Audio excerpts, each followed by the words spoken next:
જવાબદારી લીધી છે કાલે સવારે 10 વાગે ના થાય તો આપણે બધા 9 વાગ્યાનું કીધું છે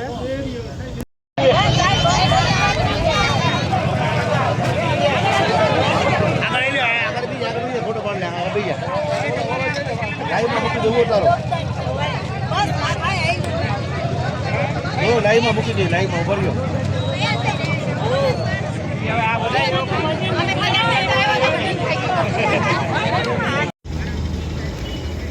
તો આમાં લેડીઝ સાહેબ નોકરીઓ કરે છે એક્ટિવા લઈને કેવી રીતના નીકળી હવે ફોન કરો તો કર્યો શ્વાસ લે અને મને લેવા દે આપી સાહેબ જો તમે તમારી ફરજ બજાવો તો પબ્લિક કામ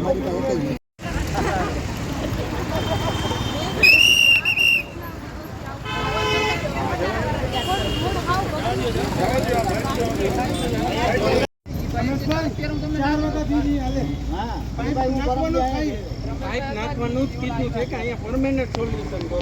નાખો ને તો ગયા વર્ષે આ પ્રોબ્લેમ ના ઉભો થાય 5 ડમ્પર નાખીને આ લોકો આવે 100 મીટર અંદર પાણી ભરાઈ જવાને નહીં વાત થઈ ગઈ તો કરતા નથી કલેક્ટર સાહેબે તો અમને લોકો કેમ વાંધો હોય સાહેબ છે એ વાત નહીં બીજો કોઈ રસ્તો આ જો મુકેલી એ જ વાત થઈ અમે કે અમારે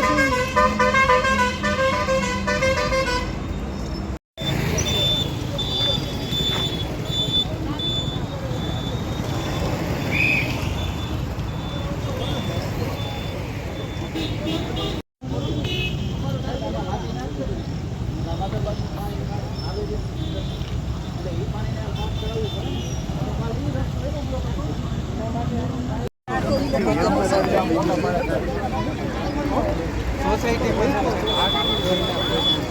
એમ્બ્યુલન્સ આવી નીકળી નાખે એને અમારે આ બાજુથી ડાયવર્ટ કરી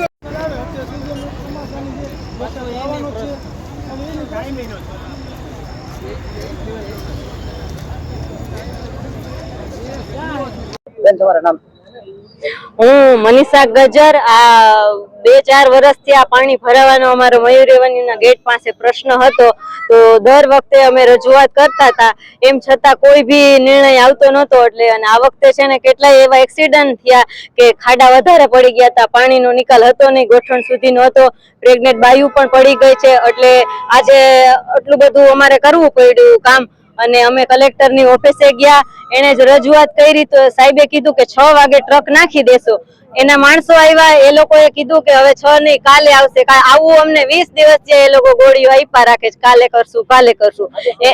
આજે અમે બધી બહેનો આવી ગયા હતા અહીંયા અને તાત્કાલિક જે સરે કીધું એ પ્રમાણે અમે કમિશનરને મળી અને સાહેબુ એને આવ્યા અને એને કીધું કે હવે કાલે આવશું ખબર છે કે વરસાદ વહી જશે બધા નીકળી જશે એટલે અમે આ કલેક્ટરે જે રિસ્પોન્સ આપ્યો અમને એ સારો હતો કીધું કે 6 વાગે તમને ટ્રક મળી જશે એમ છતાં પાછલા જે લોકો હતા એ વાર લગાડતા હતા એટલે બધી બહેનોનો ગુસ્સો વધી ગયો અને થોડીક બહેનો મેદાન ઉપર આવી ગઈ ને થોડોક ટ્રાફિક પણ જામ થયો અને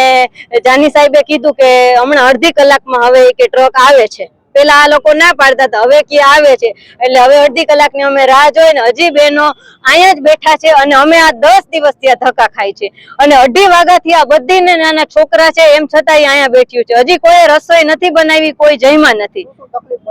તકલીફ પડે છે કે કોઈ નીકળી નથી શકતું દૂધવાળા નથી આવતા શાકભાજી વાળા નથી આવતા સ્કૂલ વેન વાળા અને અમારે અહીંયા સુધી આવતા નથી દૂધવાળા નથી આવતા શાકવાળા ને સ્કૂલ વેન પણ અહીંયા આવે છે એટલે 10 દિવસથી અમે પણ સ્કૂલે નથી ગયા તો કામ કરતા પુરુષોને પણ તકલીફ હતી એટલે આ વધારે અત્યારે એટલે બધું આ ગુસ્સો ઠાલવી અને આજે અમે ચક્કાજામ કર્યો છે